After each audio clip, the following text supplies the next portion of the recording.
Hello everyone, welcome to the Jargus Ranger Review. This time we'll be looking at the 7th episode of Dino Charge, Let Sleeping Zords Lie.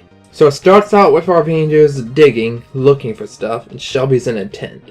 But then she calls the other 4 over because she made a discovery.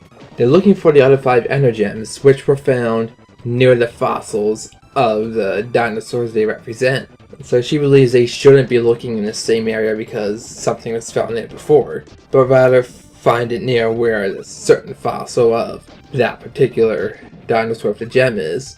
So she figures that she can combine knowledge of the areas with such kinds of fossils found with the energy signatures of the Dino Chargers to find the gems. But it's going way over all the other guys' heads.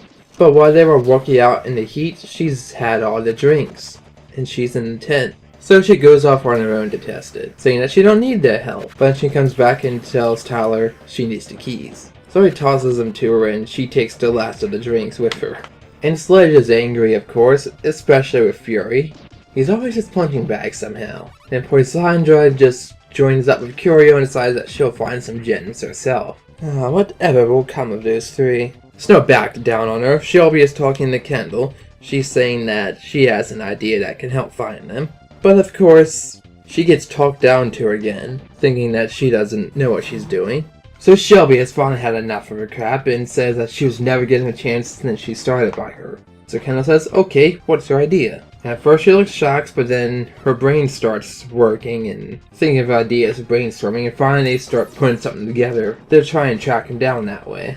And what they end up making is a machine called the E-Tracer, where they put one of the charges in related to that gem, and combine that with satellites to find either a Zord or an energem. Problem is, Poisandra and Curio also found it, and they send a monster to get there first. So the Rangers find a hole in the ground at the coordinates. And when that happens, then a green insect-like monster. And when they approach it, a green insect-like monster called Stingrage, along with some Vivics show up to attack from the hole. And so they all have a pretty impressive unmorphed battle against them. Actually, it was very nice. But our monster in the week puts one of his stingers inside Koda's back, and it makes him starting to fight the Rangers. And they don't know what's his problem until Shelby pulls out and instantly brings them back to normal. And then something blue comes out and swings them all away from that hole, and they have to go back to the base. Which, after talking with some keeper, turns out it was the Ankylosaur, which belongs to the Aqua Ranger. And he ponders that they're either keeping hidden or they don't know they exist, and that's why they haven't made contact yet. Of course, looking at the stinger that they've put in the glass jar, Koda thinks that maybe the Zord got stung as well. So Shelby goes that it was her dumb idea to make that tracer that led them to find it. But then Kendall says no, she did it because she didn't encrypt the beam.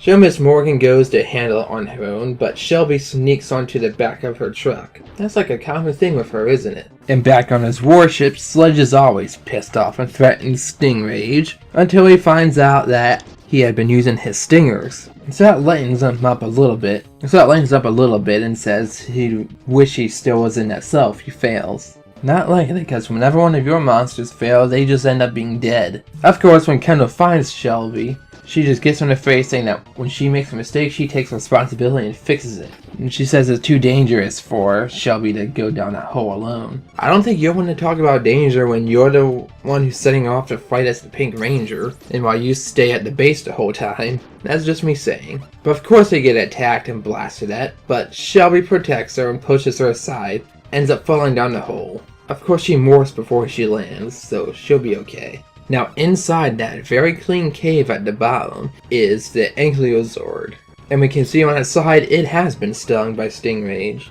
We don't see what happens next because we see Kendall trying to fight them off with another shovel. I knew we'd go back to our unconventional weapon soon. Of course you can see just from her expressions that she's entirely outmatched. She don't know how to fight at all, but she's a lucky lady because other Rangers come to help her out. What's different this time is that Poisandra is in the battle. But she's just a really crappy fighter, and she gets bouncing all around. But doesn't seem to get hurt much either. But the Rangers do get knocked down. The Stingrage is about to sting them all to have them destroy each other. Except Shelby arrives with the Ankylosaur that knocks them away. And she takes on the monster on her own. Hits him right in the chest with an explosive kick. And to really make him feel pain, she powers up her drill and just stabs it right through him and makes him explode. She's not doing bad today. And Sludge slams his fist down because he's pissed off that he lost another one. Uses the Magna Beam to make Stingrage grow. And now we've got a new form of the Megazord this time to fight him. The Dino Charge Megazord Triangular formation, where basically you have one arm is the drill and the other one is a big blue hammer. And that battle doesn't last long, really. After a quick hit from the drill, they just slap him straight up into the air with that hammer. And he even explodes in midair. And I really like that. I've always been a fan of battles that end up with them just exploding in the air instead of falling to the ground. And Fury is about to hit Poisandra, saying that she's useless. But Sludge calls for her and she walks off. She taunts Fury, saying that she's smarter than he thinks, so watch his back. And a woman don't act like it, but she does have some good brains to her, I can tell that much. Now back in the restaurant, the Rangers are all enjoying themselves, talking about searching for the other gems. It's going to be better now that Shelby's genius device was made. And Coda, either being naive or having a bit of a sense of humor, says that his grandfather was a famous inventor among the cavemen. He drew a picture of what it was. He invented the wheel. Now before they can go into that subject, Kendall arrives with a gift box for Shelby. She's saying that the museum, in recognition of her discovery, has given her a fossil of her favorite dinosaur.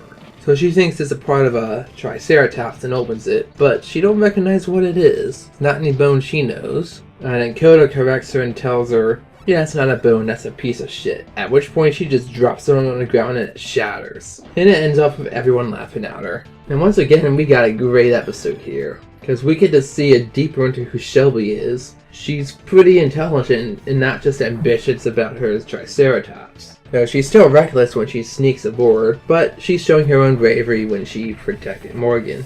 And speaking of her, they've really brought to a head the dynamic between her and Shelby. Yeah, Shelby is still a bit young and immature, but she has what it takes to be something great, and finally see her finally to recognize that. But given how they acted going to the hole and that little stunt right at the end, I think there's still some animosity between them that they can work with. But it's clearly not just a thing they blanketed over. They're really making this an essential part of their development. As far as the Ankylo Zord, well, the thing itself didn't impress me much, but how it became part of the Megazord, I just love how it hits its enemies. Stingrage, there was nothing special about him, at least how he looked or anything. And now for our real villains with Fury and Poisandra, oh boy, their rivalry just keeps getting more and more intense. Eventually there's going to be some kind of big battle with them that's going to decide everything. Now it's safe to assume we're going to have 5 new Rangers by the end of the season. Now it's safe to assume we're going to have 5 new Rangers by the end of the season, because there's still 5 more Energems. And each gem has been made into a Ranger. And that's likely to happen soon now that they can track down the Energems with that machine. So clearly this wasn't just a random episode to showcase a character or a Zord. We've got some real plot developing now, because they've mentioned the Gold Energem, and now we have one for an Aqua Ranger as well. It's a wonder who we're going to see first. Now I look forward to finding out. And it's not a whole lot to talk about this episode. It's pretty much straight up what it is on surface level, but it's promising a lot more. Definitely makes the next episode a lot more anticipated, which I'll be covering next time. Until then, I'm Jargus Ranger, thanks for watching, and may the power protect you.